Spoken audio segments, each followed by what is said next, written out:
We need healing. This much is obvious. Living each day in our particular context leave our souls battered and scarred. A hurtful word here or there scratches at the surface. Those indifferent to our cares and concerns leave us battered and bruised. Conflicts that erupt into all-out war lacerate the core of our being. And then there's death. The agony of losing someone we love or the prospect of losing our own lives is almost too much to bear. From dust you came, to dust you shall return. We may not have these ancient words memorized, yet they are written on our hearts. Something is wrong. If there is a God, why does God give us gifts in life only to take them away? Why does he bless us with friends, spouses, children, and grandchildren when these relationships can bring us so much pain? We shouldn't diminish these gifts. They're good. They bring great joy in our lives. There are many days when we are thankful for what has been given to us. Yet there are also times when it feels like our souls are treated like a piñata. Those closest to us push us to our limit, seeing how much of a beating we can take before we break and our insides come pouring out. And the world doesn't show any mercy either.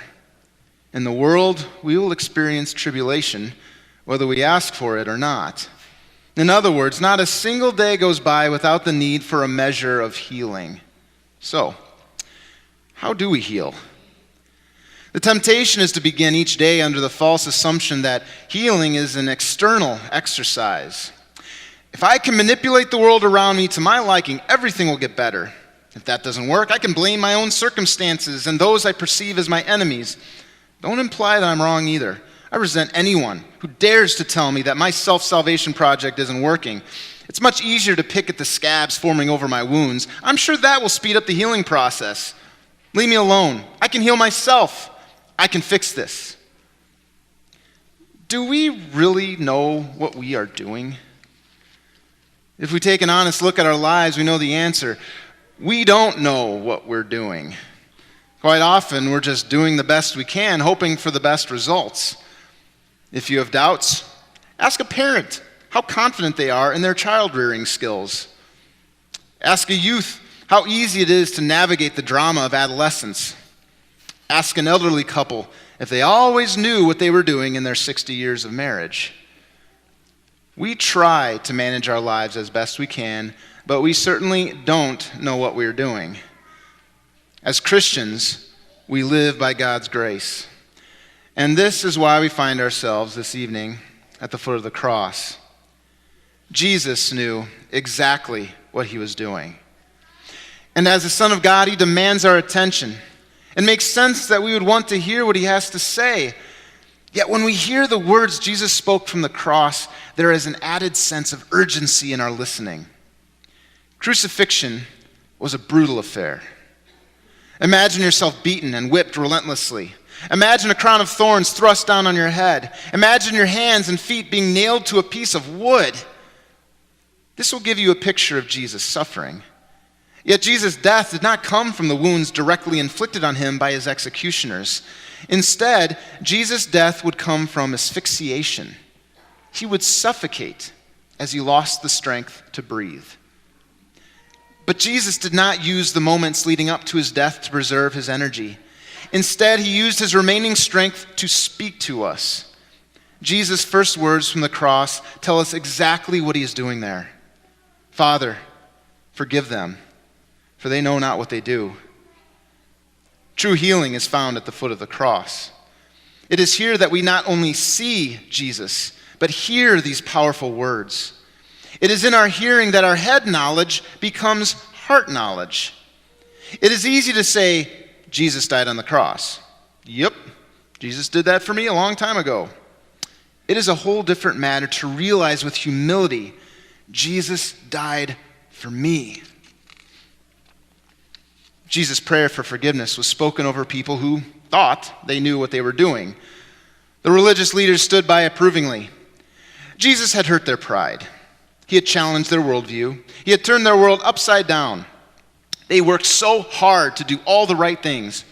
Yet Jesus seemed more interested in people whose lives were a mess.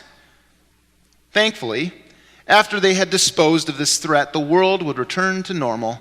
God would return to the box they placed him in, and they could continue being examples of piety for others. How dare Jesus intrude on their lives? Their anger poured out in mockery. He saved others. Let him save himself, if he is the Christ of God, his chosen one. It felt good to put Jesus in his place, and that cross was exactly where he belonged. Meanwhile, Roman soldiers divided Jesus' clothing among themselves. They cast lots and drunkenly mocked him. "If you are the king of the Jews, save yourself." These men had no vested interest in Jesus. To them, Jesus was just like every other man they had executed. They had seen plenty of suffering and death. After all, torture and execution was their miserable job. Through sick games and public mockery, they numbed themselves to the cruel reality of their work. Jesus' death was just another job to complete, and it would soon be over. Self-managers placed Jesus on the cross. They didn't need God because they were busy playing God in their own lives. Some believed they knew better than God how to manage their lives. Others simply numbed the pain in an attempt to escape reality. But here's the truth. Something is wrong with us. And rather than avoiding or minimizing the problem, we need to see reality. We need to see ourselves as we are. We are sick. Each of us carries a disease called sin, which exhibits different symptoms in each of our lives. Much like Jesus' assailants, some of us have come to believe we can manage our lives on our own. In essence, we minimize our sin. Others know that their lives are a mess, but prefer to numb the pain and avoid addressing sin altogether. All of us are addicted to self-management. We can't blame religious leaders or Roman soldiers for Jesus' pain. You see, they weren't the only ones responsible for nailing Jesus to that cross. You put him there too. You nailed Jesus to that tree every time you convince yourself you don't need God. It's easier to stubbornly insist on managing life your own way, blaming God and everyone else when it doesn't work out the way you want. In other words, it's easier to hammer those nails into Jesus' hands and feet, all the while pretending you're innocent. Don't look at me. He put himself there. But what about Jesus? What about the one who's caught in the middle of your insanity? What did he do? Did he disown you or curse your name? No. Instead, as he hung there dying, struggling to breathe, Jesus did the unthinkable. He used his remaining strength to lift your name up in prayer to his Father in heaven. Father, forgive them, for they know not what they do. Forgiveness is a powerful concept. To forgive someone involves taking on the weight of their debt.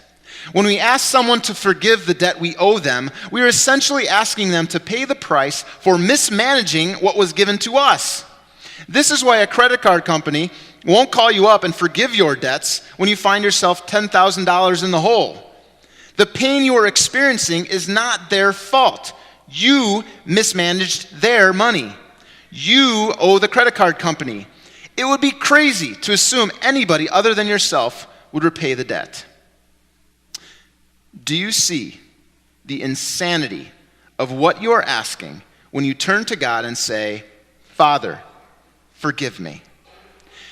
You are essentially saying, God, you gave me this life, and I refuse to use it in the way you designed it to be used. I don't want to listen to you. I insist on managing things my own way. I hurt others, sometimes on accident, sometimes on purpose. When I am hurt, I don't look to you for healing. Instead, I insist on continuing to manage things myself. I screwed up, but I need you to take responsibility for the sin I carry. I need you to carry the weight of my hurtful thoughts, words, and actions. This paints an even more powerful image of Jesus hanging on that cross, praying for you to be forgiven. Half the time for us, God is an afterthought, a comforting idea to keep in our back pocket for a rainy day. How dare we ask him for forgiveness after leading such an offensive life? And yet, Jesus asks for us. Father, I know they complain about the pain and suffering they endure, even as they nail me to this cross. I know they rebel against you, but that's why I'm here. I know what I'm doing. I'm allowing them to do this to me because I love them. I am the sacrifice that they could never offer on their own. Lord, take my perfect record and give it to them.